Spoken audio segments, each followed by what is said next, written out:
नमस्कार, आप देख रहे हैं रफ्तार मीडिया। मैं हूं आपके साथ रक्षिंदा खान। आगे आप मेरे साथ देखेंगे उत्तराखंड की तमाम छोटी बड़ी खबरें विस्तार से, लेकिन उससे पहले नजर डालते हैं इस वक्त हेडलाइंस पर।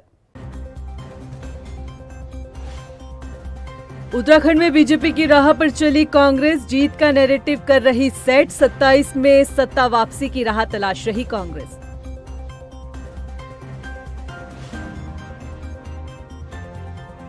चंपावत के कथित गैंगरेप मामले का सच सामने आने के बाद शुरू हुई सियासत। बीजेपी लेगी कांग्रेस के खिलाफ एक्शन, पार्टी की छवि खराब करने का लगाया आरोप।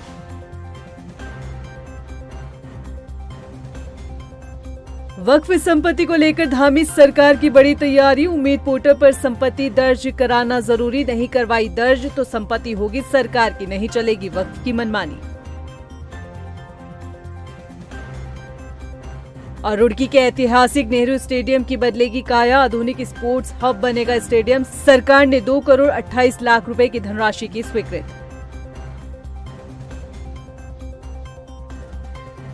और हेडलाइंस के बाद बुलेटिन की शुरुआत करते हैं राज्यपाल की खबर के साथ। बता दें कि शनिवार को बद्रीनाथ धाम पहुंचे राज्यपाल गुरमीत सिंह ने भगवान बद्री विशाल के दर्शन किए। मंदिर पहुंचने पर उन्होंने विधि विधान से पूजा अर्चना संपन्न की और देश के साथ ही प्रदेश की सुख समृद्धि की कामना की। वहीं उन्होंने बद्रीनाथ धाम में चल रहे मास्टर प्लान पर भी जानकारी ली। उत्तराखंड की राजनीति में सियासी पार्टियां चुनाव से पहले जीत का मजबूत नैरेटिव सेट करती आई हैं। 2017 और 2022 विधानसभा चुनाव में भी बीजेपी संगठन और सरकार के दम पर जनता के बीच माहौल बनाने में सफल रही थी। अब 2027 विधानसभा चुनाव को लेकर भी बीजेपी 60 पार का नैरेटिव सेट कर चुकी है। वहीं कांग्रेस भी बीजेपी की राह पर चलती दिख रही है। उत्तराखंड दौरे पर आई कांग्रेस प्रदेश प्रभारी कुमारी शैलजा जनता के बीच जाकर जीत का नैरेटिव सेट कर रही हैं। यह रिपोर्ट देखिए। बीजेपी की राह पर कांग्रेस जीत का सेट कर रही नैरेटिव। प्रदेश प्रभारी कार्यकर्ताओं में भर रही ऊर्जा, कितनी सफल होंगी कुमारी शैलजा।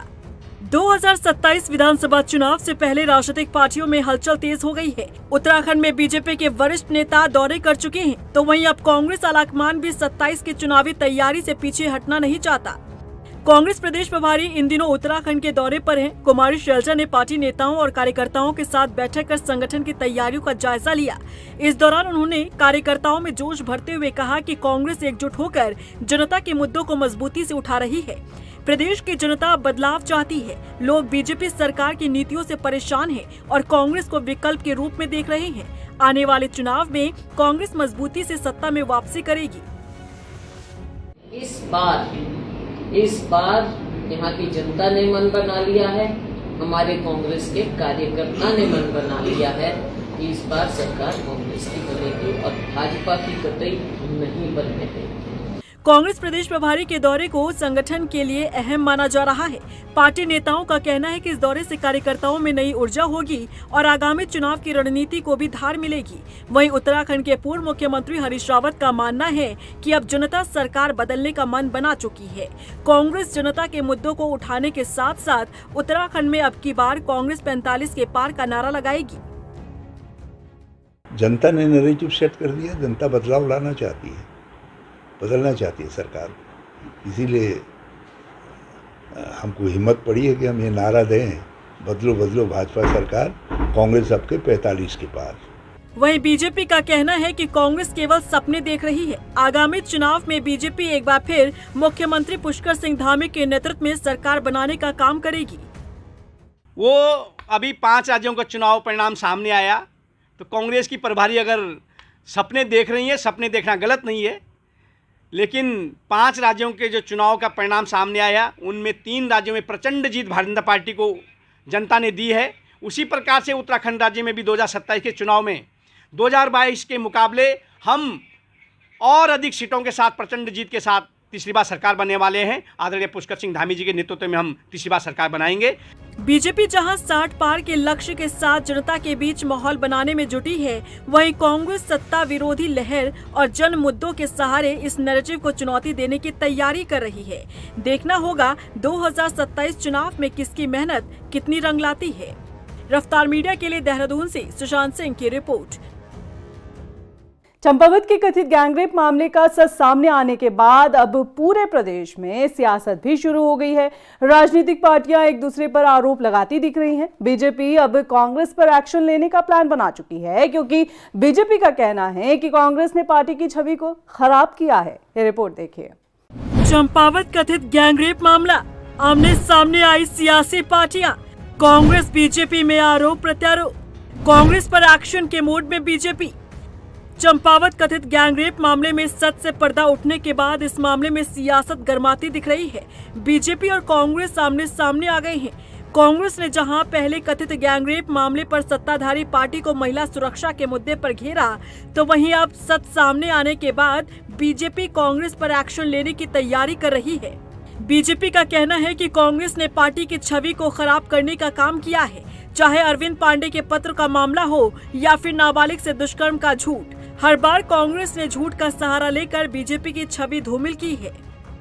जिस प्रकार से कांग्रेस पार्टी के लोग, कांग्रेस पार्टी के वरिष्ठ नेतागण साजिशें रच करके, षड्यंत्र करके भारतीय जनता पार्टी की छवि को खराब करने की कोशिश कर रहे हैं, हमारे भारतीय जनता पार्टी के नेताओं की छवि को खराब करने की कोशिश कर रहे हैं। नियम के अनुसार और भारतीय संविधान के अनुसार जो भी उस नियम के तहत होगा, उसके खिलाफ उनके कार्रवाई करने की पार्टी भी उनके खिलाफ कार्रवाई करने के लिए आवेदन करे। जहां बीजेपी कांग्रेस पर छवि धूमिल करने का आरोप लगा रही है, तो वहीं पूर्व मुख्यमंत्री हरीश रावत का कहना है कि बीजेपी की आंतरिक लड़ाई और पार्टी के भीतर सिरफुटबल सबके सामने है। वहीं चंपावत से सामने आए मामले को हरदा ने गैंगवॉर का परिणाम बताया है। आप FIR करो, आपकी सरकार है, बिना FIR के भी चाहो तो जेल में ठूंस दो हमको, लेकिन इससे जो गति है बदलाव की, वो रुकने वाली नहीं है। अरविंद पांडे जी वाला मामला उनका आंतरिक मामला है।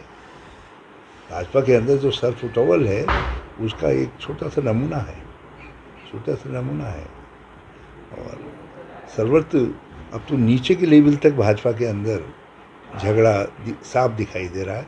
अब चंपावत में तो भाजपा के 2 गुटों में गैंगवार हो रहा है।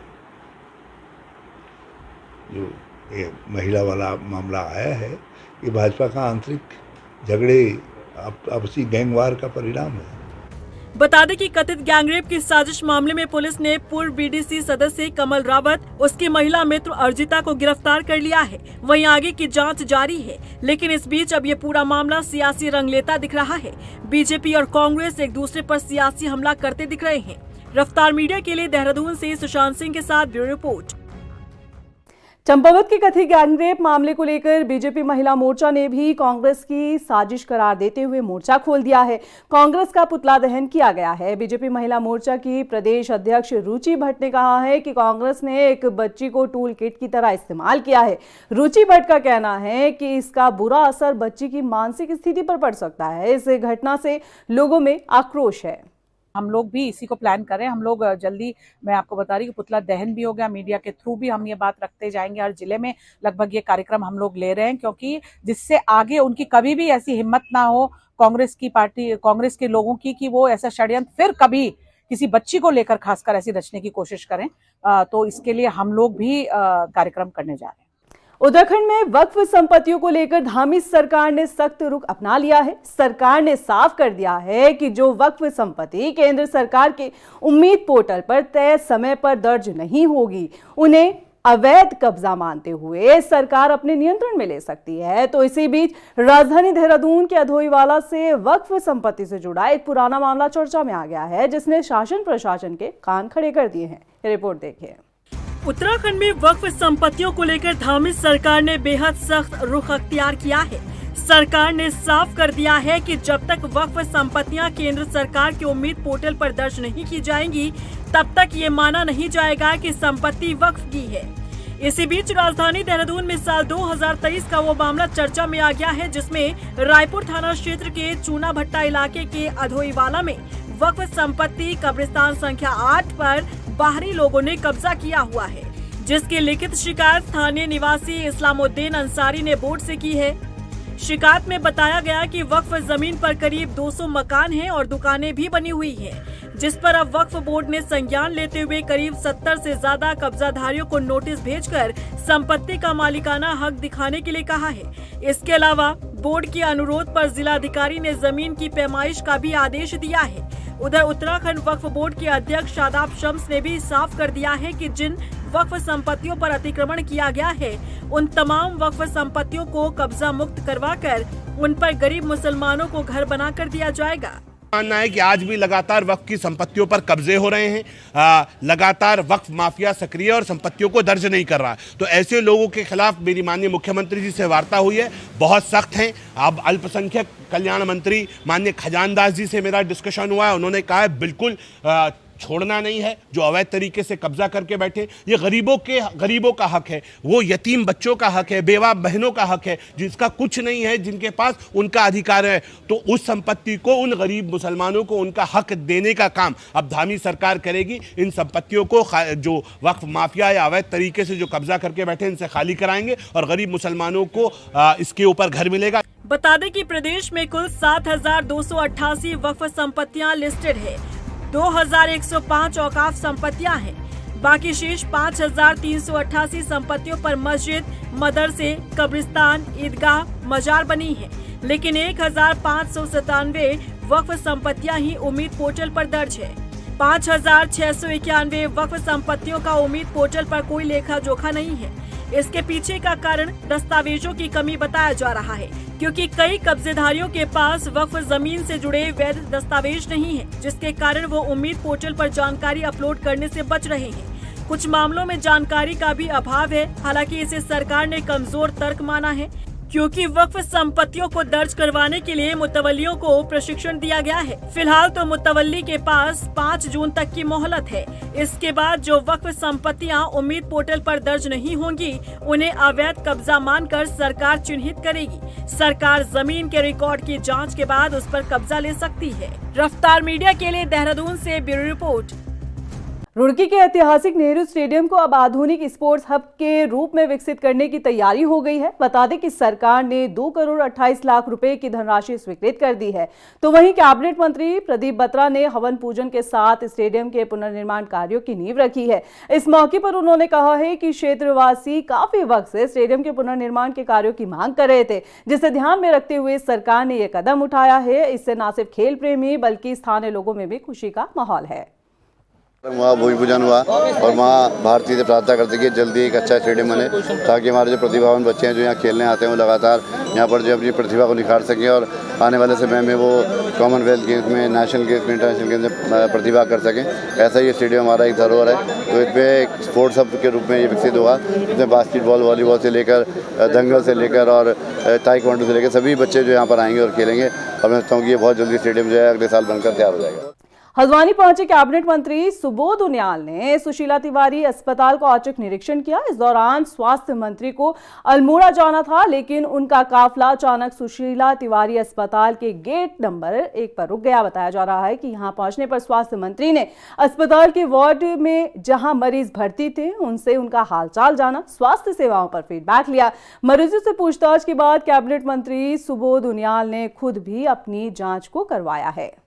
डॉक्टर्स भी अलर्ट मोड में रहें, और जब डॉक्टर्स अलर्ट मोड में रहेंगे तो निश्चित रूप से बाकी पैरामेडिकल स्टाफ भी और बाकी स्टाफ भी वो भी अलर्ट मोड में रहेगा। और कुल मिलाकर के जो हम लोगों का धर्म है, कर्तव्य है, सरकार हो या डॉक्टर्स हो, सबका काम ये है कि किस तरह हम पेशेंट्स को बेहतर सुविधा दे सकें और किस तरह उनको एक अच्छे व्यवहार के साथ एक प्रभावित भी करें अपने व्यवहार से भी, और साथ साथ अस्पताल की जो व्यवस्था है, जैसे 2-3 चीज़ों पे मेरा बड़ा फोकस है कि सफाई पे और रेफर केवल उसी हालत में किया जाए जब आपके पास कोई विकल्प न बचा हो, और तीसरा कि दवाइयाँ बाहर से न खरीदें। अल्मोड़ा पहुंचे कैबिनेट मंत्री सुबोध उनियाल ने मेडिकल कॉलेज के वार्षिक उत्सव में शिरकत की, जहां उन्होंने परीक्षाओं में उत्कृष्ट प्रदर्शन करने वाले छात्रों को सम्मानित किया। इस मौके पर उन्होंने कहा कि चिकित्सा के क्षेत्र में जुड़े विद्यार्थियों की समाज के प्रति बड़ी जिम्मेदारी होती है, लिहाजा उन्हें संवेदनशीलता, सेवा भाव के साथ ही सकारात्मक सोच के साथ आगे बढ़ना चाहिए, ताकि वे समाज और राष्ट्र निर्माण के प्रति अपनी जिम्मेदारियों को बखूबी निभा सके। बता दें कि कैबिनेट मंत्री ने सर्किट हाउस में पार्टी पदाधिकारियों, कार्यकर्ताओं के साथ ही प्रशासनिक अधिकारियों के साथ मुलाकात कर विकास कार्यों पर भी अपडेट लिया है। डॉक्टर के साथ साथ एक अच्छे नागरिक बनने की संभावनाओं को मिलाते हुए प्रयास करेंगे तो निश्चित रूप से जो हमारा देश आज माननीय प्रधानमंत्री जी की संकल्पना पे कि विकसित Bharat at the rate of 2047, उस संकल्पना में आप उस समय आज से 20 साल बाद उसके सबसे बड़े सहयात्री से जिस पड़ाव में आप अपने कर्तव्य बोध की भावना के साथ काम करते हुए एक सफल डॉक्टर के रूप में समाज में स्थापित हुए। बाल आयोग की अध्यक्ष गीता खन्ना ने गंभीर शिकायतों के आधार पर राजधानी देहरादून के राजपुर रोड स्थित मदरसे का निरीक्षण किया। इस दौरान उन्होंने मदरसे में बच्चों की सुरक्षा व्यवस्था से जुड़ी अनियमितताओं को पाया। उन्होंने बताया कि मदरसे के बेसमेंट में हॉस्टल बना हुआ था, जहां अग्नि सुरक्षा के मानकों का अभाव था। छोटे छोटे कमरों में क्षमता से ज्यादा बच्चे थे। उन्होंने बताया कि कई बच्चे बाहरी राज्यों से आए हुए थे। ऐसे में पुलिस को इस मामले में जांच सुनिश्चित करने के लिए कहा गया है। आज हमने एक मदरसे में भी शिकायत मिलने पर औचक निरीक्षण करा। मदरसा बोर्ड से रजिस्ट्रेशन प्राप्त था, पर यह काफी नहीं है क्योंकि वहां 85 बच्चे हॉस्टल में रहे और हॉस्टल की कंस्ट्रक्शन ज्यादातर जंगले और प्री फैब्रिकेटेड। फायर सेफ्टी का कहीं इंतजाम नहीं दिखा, जबकि बच्चे बेसमेंट में रात को सोते हैं। किचन बहुत गंदा था और बाथरूम्स नाकाफी थे। इनफैक्ट हमने बच्चों को बाहर खुले में गेट के पास ही नहाते हुए पाए। बाहर अधिकतर बच्चे बिहार के एक ही खास जिले के निकले। ऐसे में सवाल उठता है कि क्यों बिहार से इतने बच्चे पढ़ाई के नाम पे मदरसे में इस तरह से जीवन यापन कर रहे हैं? क्या ये ह्यूमन ट्रैफिकिंग का है? क्या तो क्यों इन बच्चों को वहां पर नॉर्मल एजुकेशन का हिस्सा नहीं बनाया? इन्हीं सब सवालों के साथ प्रशासन भी काम कर रहा है और उस शिकायत को और गहन जांच के लिए पुलिस को कहा है कि वो रिकॉर्डिंग को देखे ताकि उन शिकायतों की पुष्टि या उसका जो खंडन हो सके। हरिद्वार में जिला विधिक सेवा प्राधिकरण की देखरेख में राष्ट्रीय लोक अदालत का आयोजन हुआ, जिसमें न्यायाधीश नरेंद्र दत्त ने लंबित पड़े मामलों को सुनने के साथ ही उनका निस्तारण किया। उन्होंने बताया कि लोक अदालत में एनआई एक्ट 138, बिजली चोरी, MACT से संबंधित मुकदमों का निपटारा किया जाता है। इससे न्यायालय में पड़ने वाले बोझ को कम किया जा सकता है और इसका फायदा भी आम लोगों को मिल रहा है। की दूसरी लोक अदालत है नेशनल लोक अदालत, जिसमें क्या बोलते हैं सिर्फ कंपाउंडेबल ऑफेंसेस जो नेचर होते हैं, चाहे वो सेशंस कोर्ट्स में हो, जैसे 138 के हो गए, बिजली चोरी के हो गए, इन केसेस का निस्तारण किया जाता है। और इसके लिए हमने आज क्या बोलते हैं अपने हेडक्वार्टर में 10 बेंच बनाई हैं, रुड़की में 7 हैं और लक्सर में 3 बेंचें बनाई हुई। देखते हैं, और जो हमने अब तक जो कल तक जो हमने हाईकोर्ट को डाटा भेजा तो हमने 1700 केस रेफर करें, वो नंबर आज बढ़ भी सकता है। और देखते हैं आज कितना। तो प्री लोक अदालत का जो हमारा है, how much that is DLSA में प्री लोक अदालत के भी मैटर्स चल रहे हैं। रामनगर में 3 दिन से पेट के दर्द से जूझ रहे 10 साल के बच्चे को नई जिंदगी मिली है। जानकारी के मुताबिक जंक फूड की वजह से बच्चे की आंत का एक बड़ा हिस्सा संक्रमित हो गया था। इलाज के बाद भी जब कोई फर्क नहीं पड़ा तो डॉक्टरों की टीम ने जोखिम उठाते हुए ऑपरेशन किया और सफलतापूर्वक संक्रमित हिस्से को बाहर निकाला गया। बता दें कि अब बच्चा स्वस्थ है। मैं इसकी मम्मी लगती हूँ और मेरे बेटे के पेट में दिक्कत थी, बहुत ज़्यादा आंतें उजली हुई थी और नस फट गई थी और मांस बड़ा हुआ था हाथों में, तो उस चीज़ का ऑपरेशन हुआ है। कब से था इसको? ये दिक्कत 4-5 दिन से हुई है, उससे पहले हमें कुछ पता नहीं था। 4-5 दिन से लगभग पता चला ये चीज़ का। ये एक 10 साल का बच्चा है, हमारे पास पेट दर्द लेके आया था। 6 दिन से इसका इलाज कहीं और चल रहा था। पेट दर्द ना रुकने की वजह से इसको लगातार उल्टियाँ हो रही थी और पेट फूलता जा रहा था। मैंने इसको आया देखा, मैंने इसका एक CT स्कैन किया, उसमें इसकी आंतों में सूजन बताई गई, वो आंत फटी बताई गई। ऑपरेशन के लिए इसके माँ बाप को बताया, उन्हें हर प्रकार के खतरे के बारे में भी बताया। हमने इसे OT में लिया। जब ऑपरेशन करा तो हमने इसमें एक अनोखी चीज़ देखी जो थोड़ा रेयर चीज़ है, जिसको हम मैकल्स डायवर्टिकुलम कहते हैं। ये कई हज़ारों बच्चों में एक में होता है। आंत का एक अलग से पाउच बन जाना, और वो पाउच बनने के बाद सड़ जाता है। वो इस बच्चे के साथ अवस्था हुई, इसीलिए कोई इसको पकड़ नहीं पा रहा था। ऑपरेशन सक्सेसफुल रहा, हाथ के उतने हिस्से को काटा गया और दोबारा जोड़ा गया हाथ को। बच्चा अभी स्वस्थ है और हम कामना करते हैं कि आगे भी ठीक रहेगा। मंगलौर पुलिस को ऑपरेशन प्रहार के तहत बड़ी कामयाबी मिली है। यहां गौकशी के मामले में सक्रिय 2 गैंगस्टर अपराधियों को गिरफ्तार किया गया है। बता दें कि एसएसपी नवनीत सिंह बुल्लर के निर्देश पर चलाए जा रहे अभियान के तहत पुलिस ने ग्राम कुमारी निवासी 2 आरोपियों को गैंगस्टर एक्ट के तहत हिरासत में लिया है। मामले पर ज्यादा जानकारी देते हुए सीओ ने बताया कि दोनों पर गौकशी समेत कई नामजद मुकदमे दर्ज है। उत्तराखंड पुलिस द्वारा चलाए जा रहे ऑपरेशन प्रहार के अंतर्गत संगठित अपराध करने वाले गिरोह के खिलाफ लगातार कार्रवाई की जा रही है और उसी क्रम में जो गोकशी के बहुत पहुंचे हुए मुजरिम थे जिनके खिलाफ कई मुकदमे हैं, तो उनको चिन्हीकरण करके 2 अभियुक्त जिसका नाम सोनू और अनीस है, जो कुम्हाड़ी के रहने वाले हैं, उनके खिलाफ गैंगस्टर का मुकदमा दर्ज किया गया है। कल ही दोनों की गिरफ्तारी कर ली गई है। उनकी संपत्ति की जांच की जा रही है। जो जितनी भी उनके द्वारा चल अचल अवैध संपत्ति बनाई गई होगी उनका सबका जब्तीकरण किया जाएगा और सरकार में उनका निहित किया जाएगा। फिलहाल के लिए इस बुलेटिन में इतना ही। मुझे दीजिए इजाजत, लेके चलते चलते नजर डालते इस वक्त के हेडलाइंस पर। नमस्कार।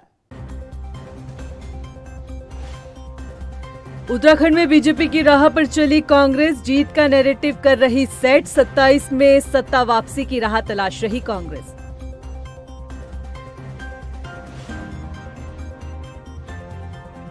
चंपावत के कथित गैंगरेप मामले का सच सामने आने के बाद शुरू हुई सियासत। बीजेपी लेगी कांग्रेस के खिलाफ एक्शन, पार्टी की छवि खराब करने का लगाया आरोप।